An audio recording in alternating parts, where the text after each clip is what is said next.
Blessings, beloveds. Anastasia, Cosmic Astrologer. Welcome back to my YouTube channel where I present monthly updates as well as astrological insights, tutorials, whatever you want to call them, regarding understanding astrology and understanding the birth chart and everything in between.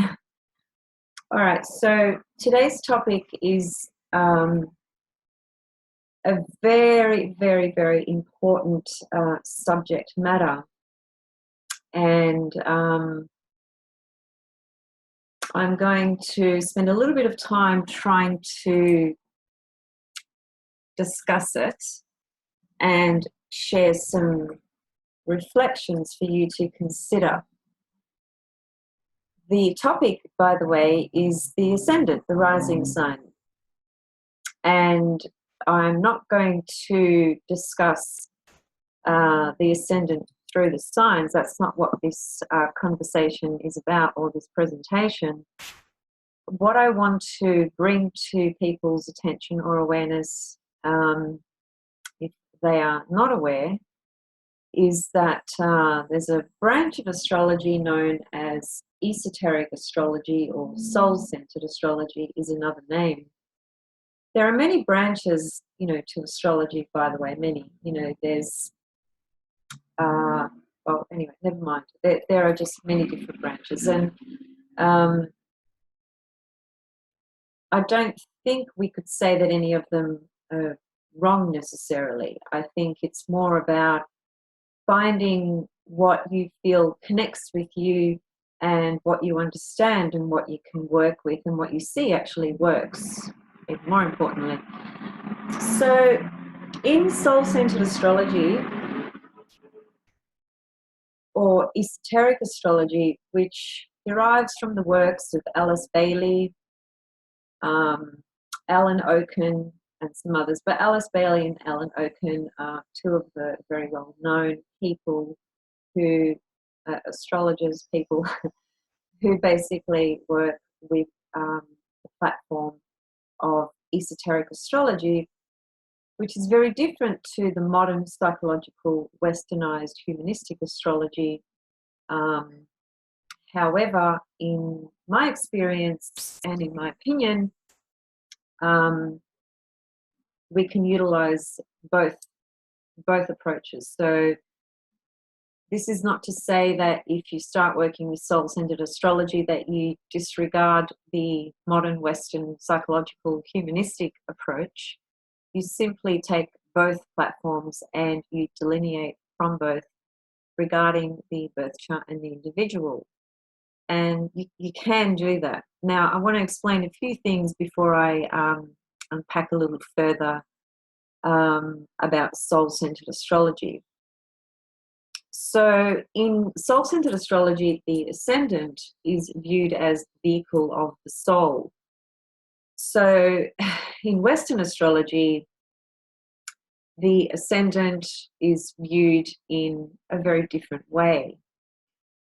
It's not to say that one is better than the other. They're just simply different lenses that we are looking through. And just very quickly,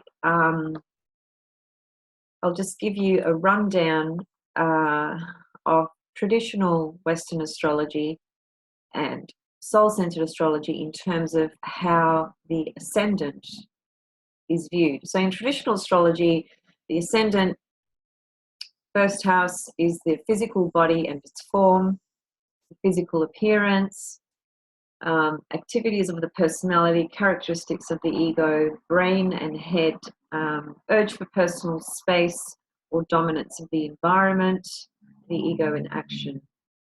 So we can see from that description that it's quite a external sort of focus, if you like. In soul-centered astrology, the ascendant represents the soul body, the causal lotus, as it's otherwise referred to, the aura, emergence of the soul purpose, qualities of the ray type. I'll talk about rays in a moment. The head centers and chakras, expression of manifested will and activities of the soul. So you can see they're very different in how both branches of astrology view the ascendant. Now, the ascendant is the only thing, in your birth chart that is dependent on your time of birth, okay? And an accurate time of birth for that matter. So accuracy in birth time is a really important issue in my opinion and in my experience. If you have the wrong ascendant, well, everything else is not going to be accurate either in terms of the degrees on the subsequent house cusp. So all the 12 houses will be out of sync as well. But the ascendant representing the soul, incarnating at a very specific time, is a pretty I think we can understand why the ascendant represents the soul, because the moment of birth, that very exact moment of birth, depicts the sign that was rising on the eastern horizon, the time that the soul chose to incarnate. That's going to be very specific in terms of the sign and the degree and the minutes that that rising sign will be in. And, rising signs, there are faster and slower rising signs in different parts of the hemisphere, so it depends where you're observing from. Some signs rise faster in the east, and some signs rise faster, or I should say rather, southern hemisphere and northern hemisphere. That's important as well, but that's a bit of a separate issue. So what I'm trying to say essentially is that you could be born on a particular day, month, and year location, and hundreds of other people would have been born that day, perhaps not necessarily the same location, but everybody born on, the 1st of Jan, for instance, is going to be a Capricorn, aren't they? There's no question about that. So the sun's movement through the day, wouldn't have changed very much in one day. Won't change at all. So the sun will be in the same degrees, same sign all day, pretty much, that 24-hour period, more or less. Whereas the ascendant would have changed possibly quite a few signs throughout that 24-hour period. So you can look at your planetary positions in the ephemeris on the day that you were born, and you can see where the sun was, where the moon was, where Mercury was, etc. And that will be the same for every single person born on that same day, okay? But the rising sign, the ascendant, is the unique component that describes the soul incarnating at a very specific time. Hence, the ascendant represents the soul's incarnation into this physical body, vehicle. So the rising sign is super, super important, in other words, and the time of birth is super, super important, because if you don't have the right time of birth, you don't have the right rising sign, or the right rising sign in the correct degree.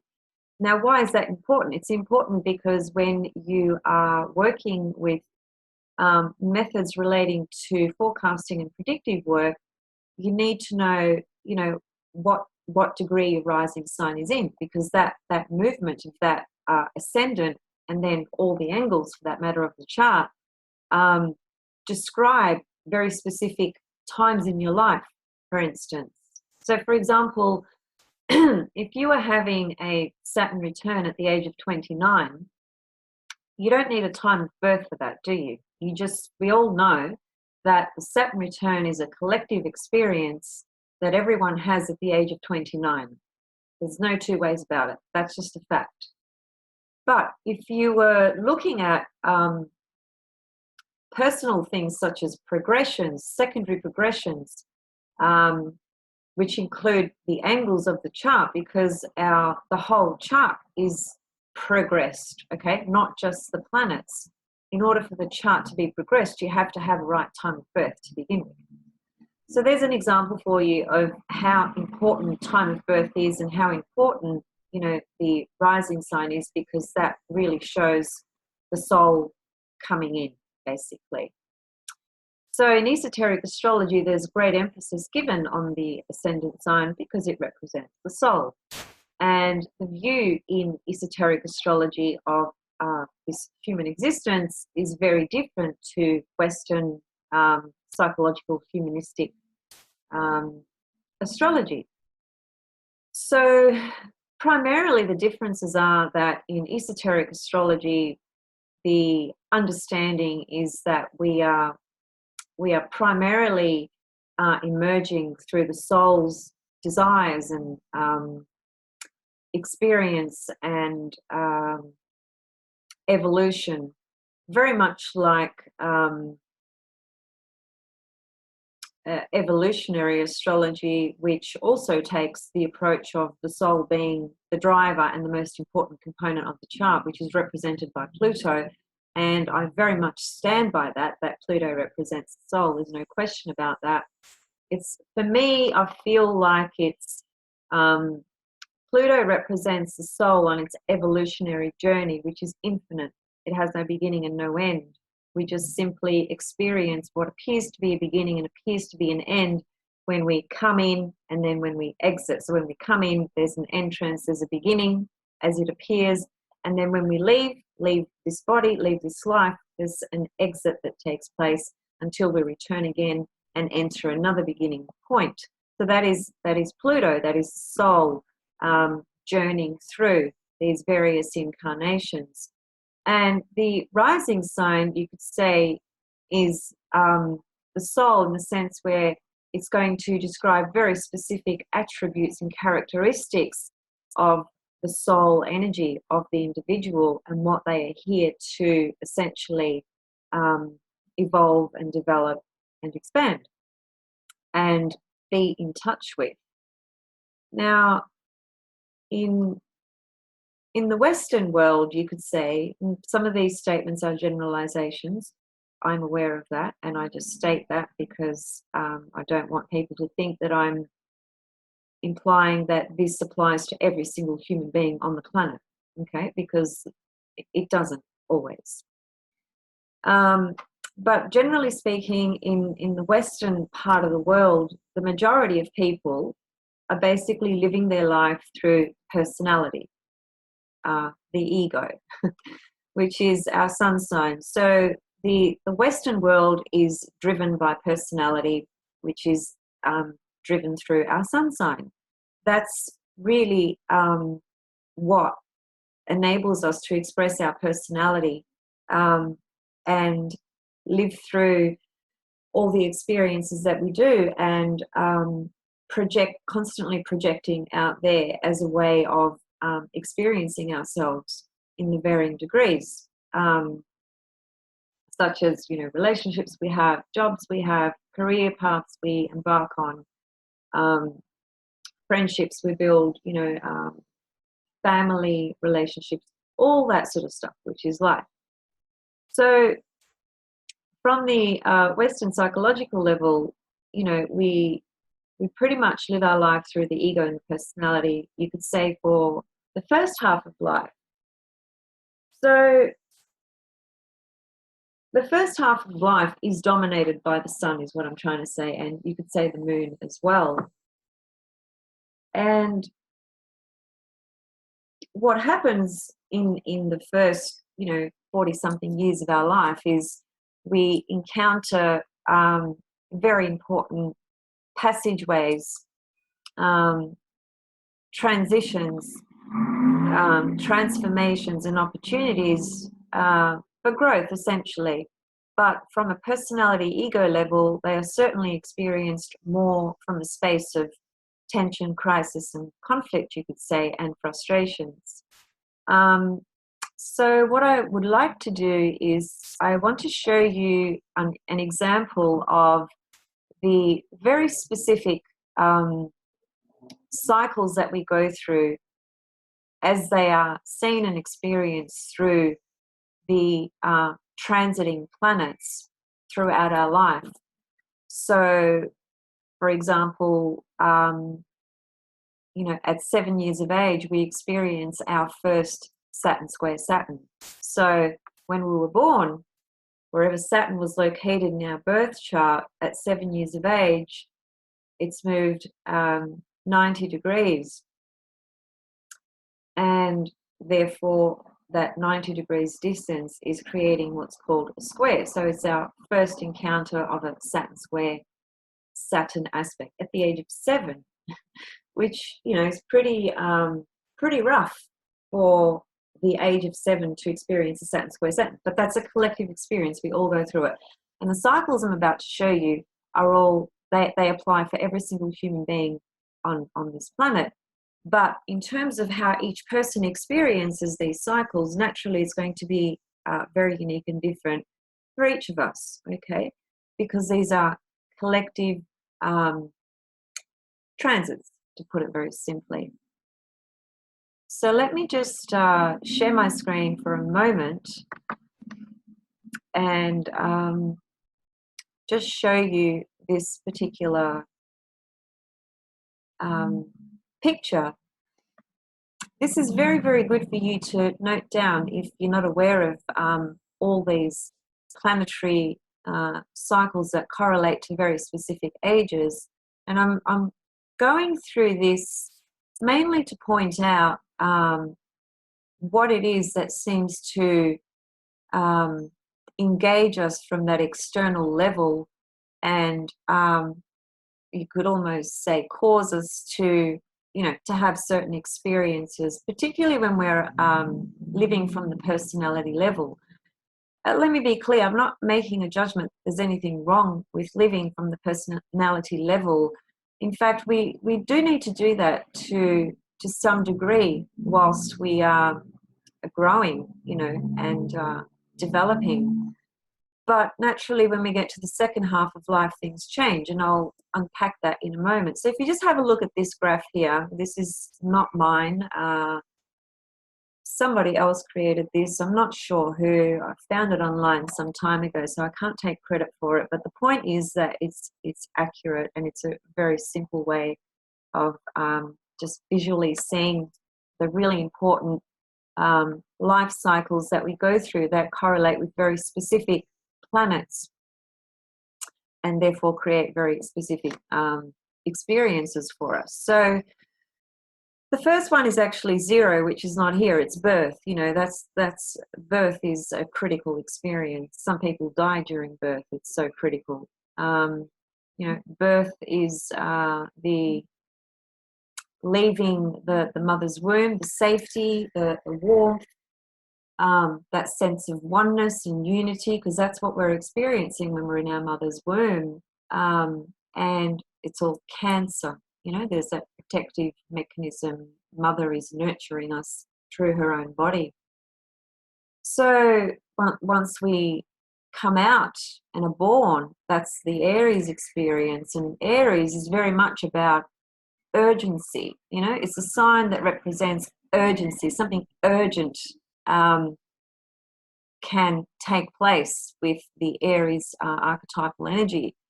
And Aries can be very crisis orientated as well. So the physical birth is Aries, and that's at 0 years. Well, 0 years doesn't make sense, but what I'm saying is when we're born, and we're not even 1 year old, we're just a day old. That's Aries, for instance.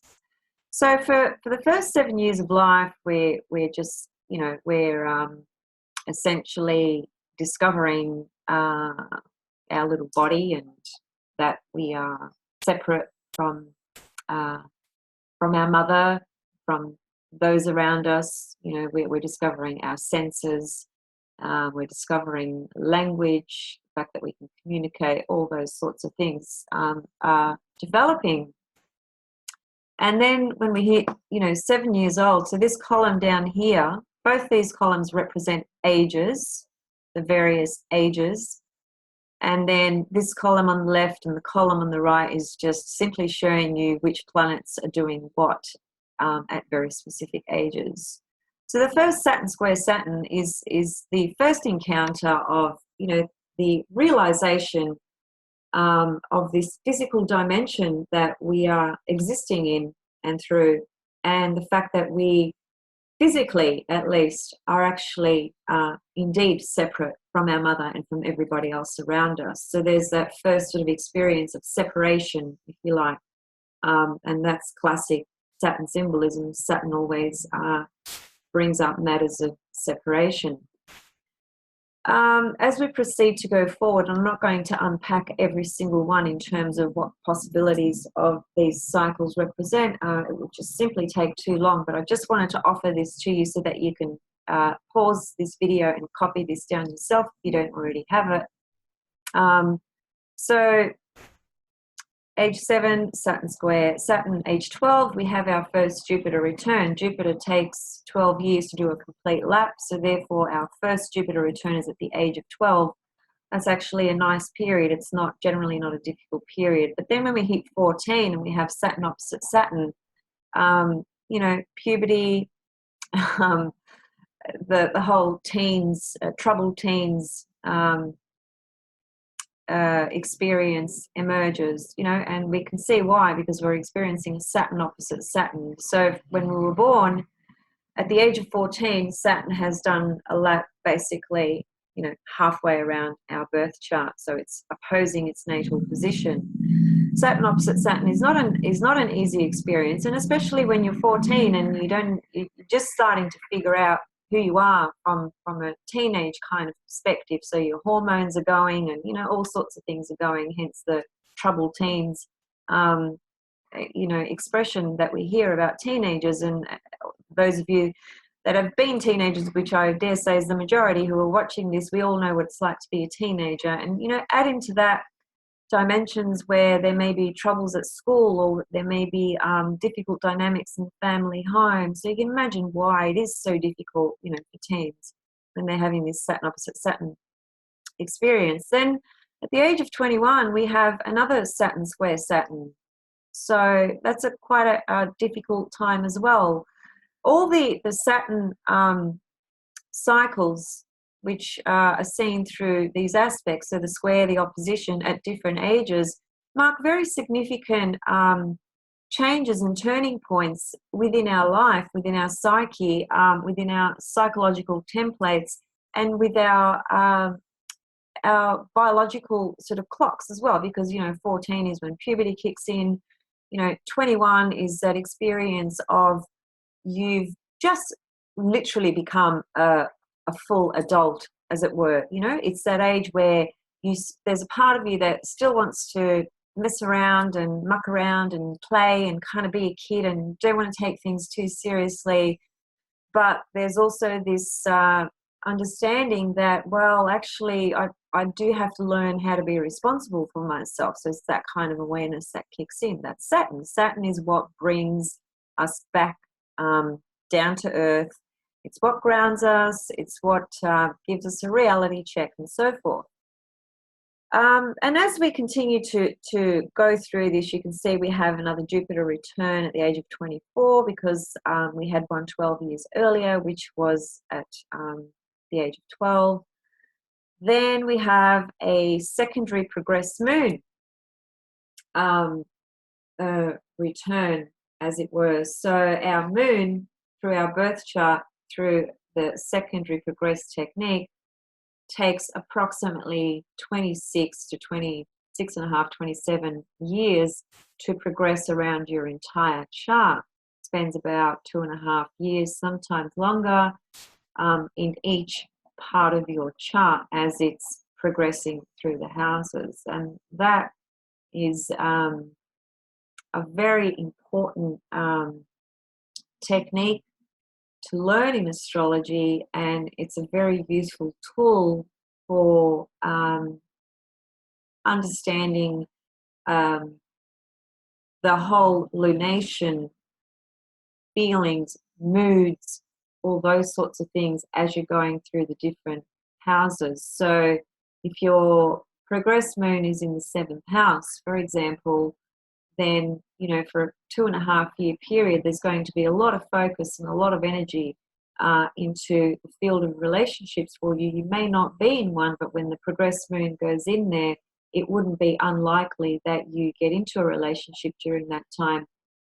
It's sometimes it may not happen because there may need to be other significators kind of pointing to that as well, but that's another discussion altogether.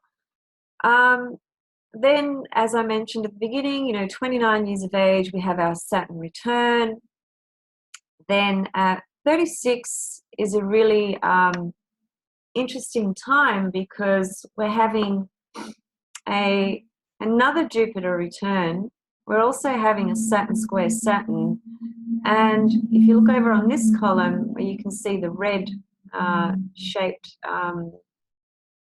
just forgotten what that shape is called, but where you see this red indicator of 36 to 60, Pluto square Pluto, the reason it's 36 to 60 years of age is because Pluto is the slowest moving planet, taking 248 years to do a complete lap, therefore moves incredibly slow, and as a result of its movement, its retrograde and direct and stationary motions, it can vary quite vastly, as you can see, at what age a person will have their first Pluto square Pluto. So some people have it at 36 and some people have it anywhere in between up to the age of 60.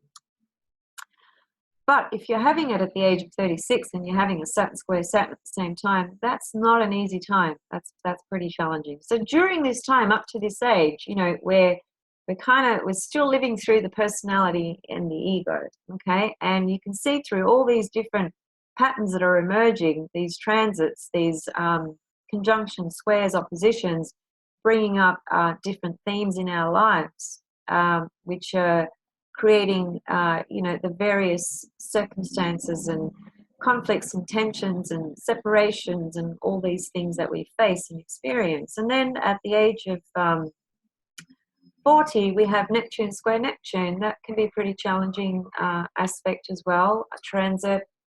I'm not going to unpack what that means. I would need a very long time to do that for everything.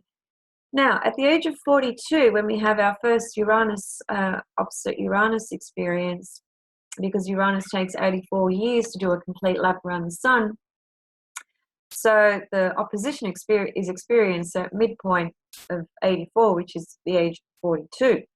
Hence the whole midlife crisis that we often hear many people make reference to, including in the you know, psychological therapeutic world as well. So the age of 42 is, with the Uranus opposite Uranus, that's a huge, huge time in a person's life. That's when the really big questions come in very strongly and profoundly, usually in the way of, basically the question is, what am I doing here? What is my purpose?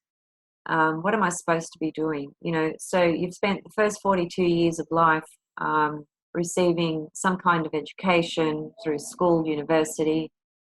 Maybe you've started some kind of career, or maybe just been in and out of different jobs, probably had several relationships, maybe married, may have children, all these experiences which are life. And people strongly identify through these experiences as these experiences being a part of their purpose and you know, who they are and so forth. But when we hit that Uranus opposite Uranus, there's a realization that these experiences that I've lived, yes, they're important, and yes, I've learned a lot of things, but they're not who I am. So who am I, and what am I really here to do? What is my soul's purpose? Those questions start to come in. And as you follow through, you can see there are further significant points in significant ages, and one that's not mentioned there, which I would put in there, is between 48 and 53. I would put the age 51, where we have our Chiron return. That's a huge deal, huge, very tricky to delineate, very tricky to understand for a lot of people. Sometimes it's just a case of really having to go through the experience in order to understand what it actually meant for you.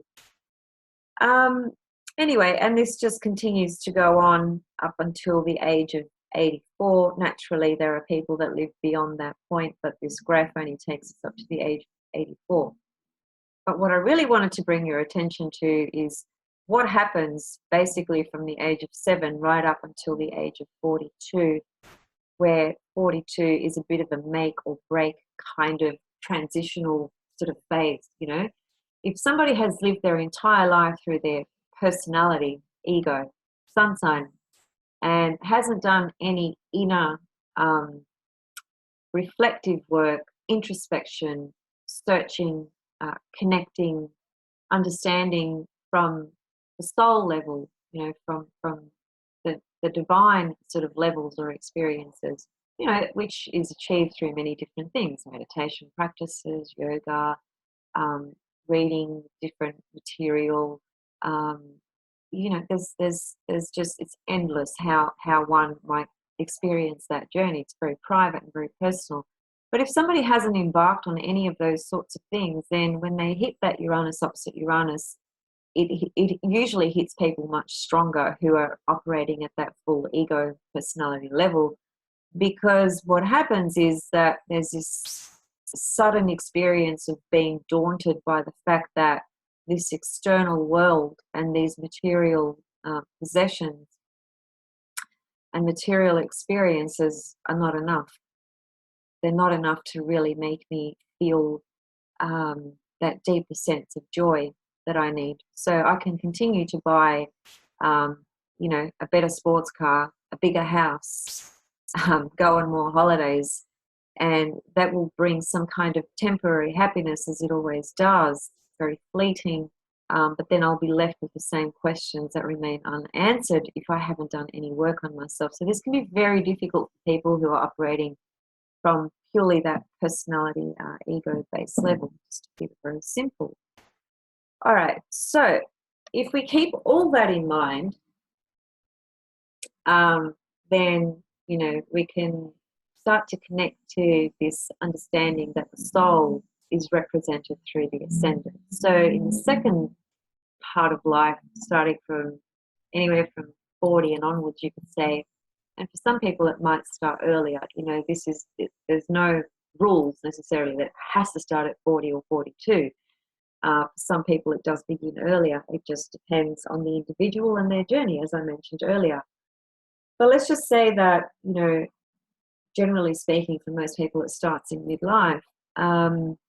Then it is at that time that I guess we start to tune in more into our ascendant sign. So you could almost say that the ascendant sign has been operating as a kind of like a background sort of energy of your persona, because the thing that's been taking the front sort of seat, you know, is your personality, is your sun sign. Yeah, that's what you've been living through. So when you get to your 40s, and that's a time where you can start to really connect, you know, with the soul energy, which is the ascendant sign. And naturally, you know, whatever planet rules the ascendant sign is going to describe a lot of things about how your soul operates, you know, what sort of archetypal energies and features it has about it. So the planetary ruler may be a benefic planet, meaning Venus or Jupiter, and maybe Venus or Jupiter. So let's just say you had, just to keep it simple, let's say you had Pisces rising. Jupiter is your ruler, so is Neptune.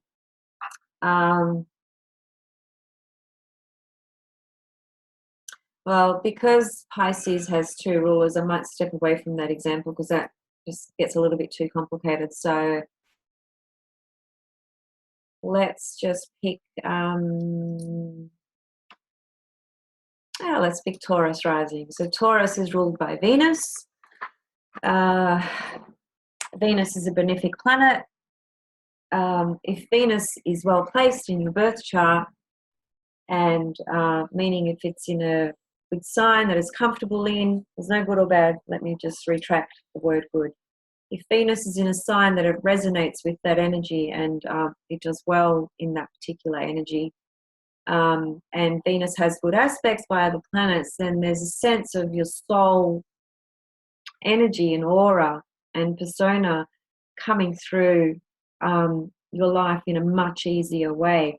And another way of putting that would be that, because the whole aim with this esoteric astrology and Western psychological humanistic astrology, you could say, is about, as an astrologer, what I would be discussing with a person is, so here's your sun sign, which is your personality. Here's your rising sign, which is your soul. How aligned are these two? You know, is the soul and the personality aligned and working together? Are they integrating?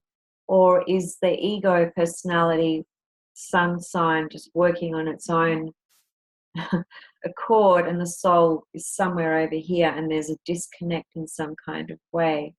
It's a pretty important issue, because if the soul and the personality are not operating together, there's always going to be a sense of conflict and struggle in the person's life, because the ego is insatiable. It can never have enough. It is the soul that carries the substance, and it is the soul ultimately that is the driving force to all things anyway, but the ego has tremendous resistance at times to the soul. So that's a whole conversation unto itself. So hopefully you can get the message of what I'm trying to express here today, which is that the ascendant is incredibly powerful and important as part of you, the soul, that incarnated at a very specific time. And the ascendant sign and attributes and archetypal energy can very often be developed later in life for people. As long as it's developed, I think, you know, that's the main thing. So otherwise we're left operating from that ego, and we'll just forever be living in a state of fear of some sort, simply because the ego fears annihilation, and the soul knows that there is no such thing as annihilation. So they're very different spaces to be standing in. Now, esoteric astrology works with what's called the 7 rays as well. So there are very distinct rays that connect to very specific components of our life and our being. And the rays are a very massive component to esoteric or soul-centered astrology. But that's, you know, that's hours of discussion. So I'm not going to unpack that today. The other thing that I wanted to mention was the rays, by the way, are really important because, for example, the 2 main rays that I actually look at and work with is the soul ray and the personality ray in the human being. So we all have a very specific soul ray, what's called a soul ray, and we have a very specific personality ray.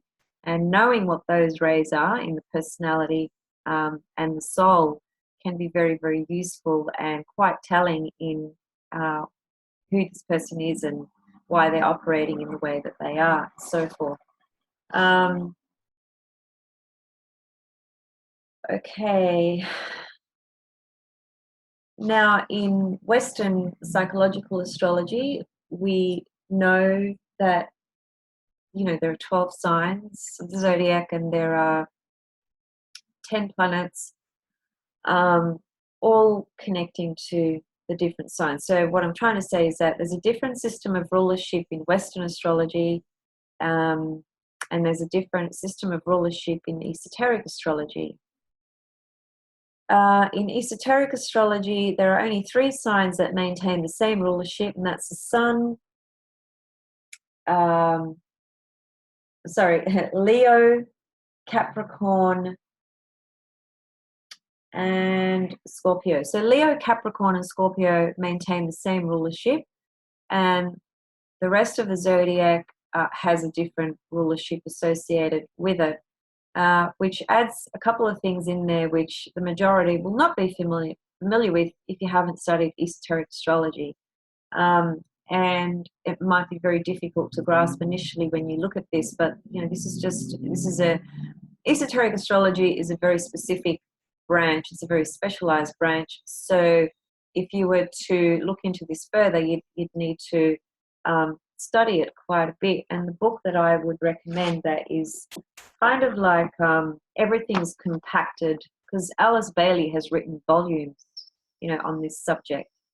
But Alan Oken, Soul-Centered Astrology, this is the book that I recommend, that is really very well put together and sort of compacted and concised everything in a way that's easy to understand for the reader, for a person who wants to understand esoteric soul-centered astrology.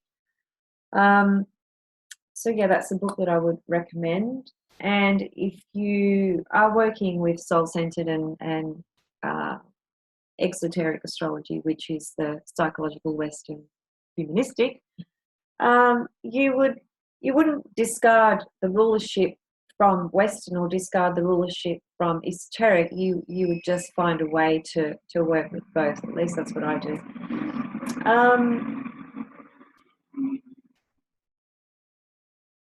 Anyway, even if you do not want to explore esoteric soul-centered astrology, which you don't have to, it doesn't matter. The point of this video wasn't even about trying to encourage people to study that particular branch or to buy books or anything like that.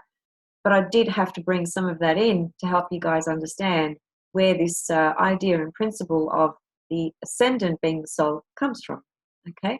So if all you take away from this is a sense that your rising sign, your ascendant, is your soul, then my job is done, so to speak.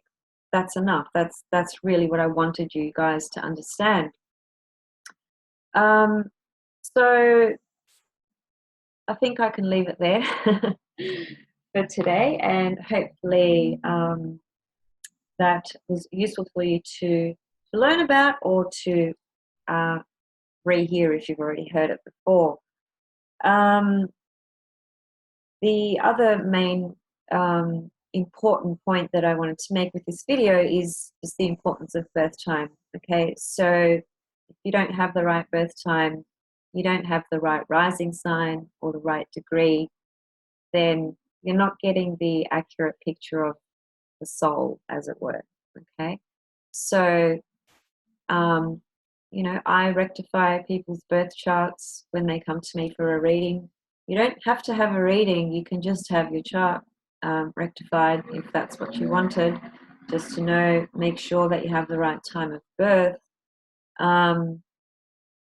This is how I work, so this is what I've learned, this is just what I'll do.